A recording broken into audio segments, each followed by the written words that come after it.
Aujourd'hui, nous, les étudiants de l'Université virtuelle du Sénégal, de la commune de Ziguinchor et de Bignona, avions organisé une conférence de presse dans le but de dénoncer le manque de considération dont nous faisons l'objet de la part de notre établissement respectif. Manga, président de l'Union de Ziguinchor, mais en même temps président du créneau de Ziguinchor, qui regroupe les deux espaces numériques ouverts, l'espace numérique ouvert de Bignona et l'espace numérique ouvert de Ziguinchor.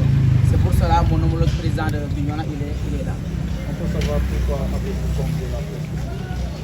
Voilà, aujourd'hui, on a essayé de convier la presse pour leur parler des difficultés que nous rencontrons ici au sein de l'espace numérique ouvert de Ziguinchor, au sein de l'UVS en général.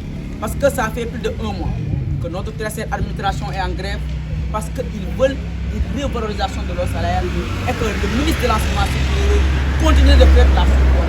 Et qu'en ce moment-là, il y a les étudiants de la promotion 8 qui étaient en examen. Ils faisaient leur examen, mais ils n'ont pas pu terminer à cause des grèves. Il y a les étudiants de la promotion 6 qui sont depuis maintenant 9 mois en vacances. Il y a les étudiants aussi de la promotion 7 qui doivent faire leur examen, qui sont en licence 3. C'est pour cela que nous appelons au ministre de l'Enseignement supérieur à plus d'engagement. On sait qu'il vient récemment d'être élu, nommé comme ministre, mais il doit faire des efforts parce que les universités du Sénégal ont des problèmes. Et je pense qu'avec lui, on va essayer de lui. Qu'il appelle les syndicats, qu'il essaie de négocier avec eux, qu'il parle avec eux et qu'il essaie de régler une bonne fois pour tous les problèmes des universités. Mais ça ne se reste pas là. Parce qu'on va le dire qu'il y a des espaces numériques ouverts qui sont toujours en construction depuis 2014, tu vois. Et il y a beaucoup d'étudiants qui sont là et qu'ils envisagent encore d'orienter d'autres étudiants ici à l'EVS et qu'il y a peu d'espace. Il faut qu'ils terminent les chantiers, il faut qu'ils essaient de revaloriser les étudiants de l'EVS pour que nous soyons dans des bonnes conditions de travail, dans des très bonnes conditions de travail. Mais aussi, appeler les combats. Dire qu'il y a des étudiants qui sont là, qui disent qu'ils ont des difficultés pour récupérer leur bourse. Il faut qu'ils essaient de régler ces problèmes-là. Parce qu'on ne peut pas être là. Parce qu'on ne peut pas être là à régler des problèmes. Parce que les étudiants qui sont là, ils veulent travailler, ils veulent étudier. Ils n'ont seulement que l'UVS, ils ont seulement que les universités publiques. S'ils veulent privatiser les universités publiques, qu'ils nous le disent. Parce que nous, on n'a pas les moyens pour aller payer les universités privées. Nous avons que l'UVS et on est fiers d'appartenir à l'UVS. Parce qu'aujourd'hui, beaucoup d'étudiants de l'UVS parviennent vraiment à s'insérer, à être dans le monde professionnel. C'est pour cela que nous appelons à l'État du Sénégal à révolutionner les étudiants de l'UVS, à régler de manière définitive les problèmes que les étudiants rencontrent. Parce que c'est des jeunes qui sont très engagés et déterminés à réussir dans leur vie. Où comptez-vous aller si l'État ne réagit pas? Non, je pense que nous sommes une génération Kalashnikov. On va défendre nos étudiants. On est prêts. Aujourd'hui, on est en phase d'alerte. On va les arrêter et s'ils ne réagissent pas, on va passer à la vitesse supérieure, Inch'Allah. Vous avez aussi parlé des chantiers inachevé.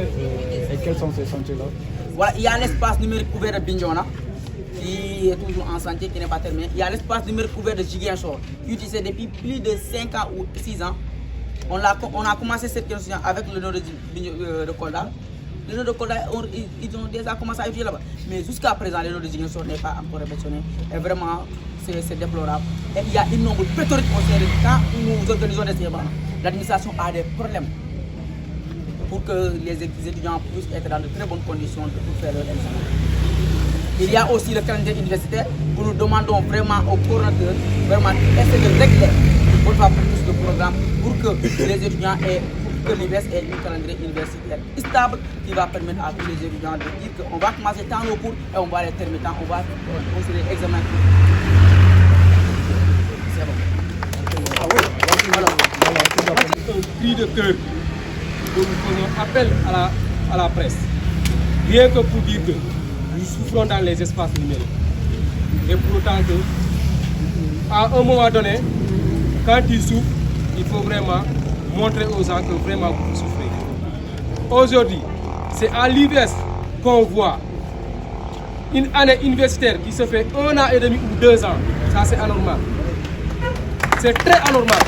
Il faut que l'État apprenne à respecter l'UVS. je dis une chose. Est-ce que je me pose la question même, est-ce que l'État a bien réfléchi avant de mettre l'institution UVS? Parce que si l'État avait bien réfléchi sur les normes, je dis que le patch ne pouvait pas normalement aller en grève. Parce que nous, à l'UVS, c'est le patch qui organise les examens. D'autant plus vrai que dans les autres universités, c'est le corps professoral qui fait les examens. Donc, cela peut impacter tout simplement l'UVS. C'est pour cela même on ne voit même pas les autres universités manifester. Et je le trouve anormal. Mais aussi, à l'UVS, on nous donne une surnom qu'on dit l'université des vies sacrifiées.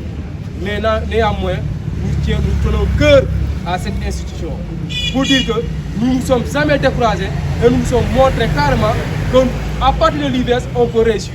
Car le chemin de la réussite trouve au bout de l'effort.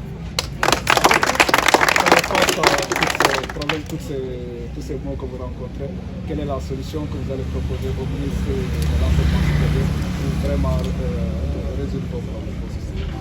Le ministre, ce que j'aimerais vraiment qu'il fasse, c'est que tant qu'il est dehors les faits, il ne pourra pas savoir quels sont les mots que nous souffrons. Je demande au ministre de descendre sur le terrain, de voir quelles sont les souffrances que rencontrent les étudiants de l'UVS. Et il le saura. Merci de nous avoir suivis. À la prochaine.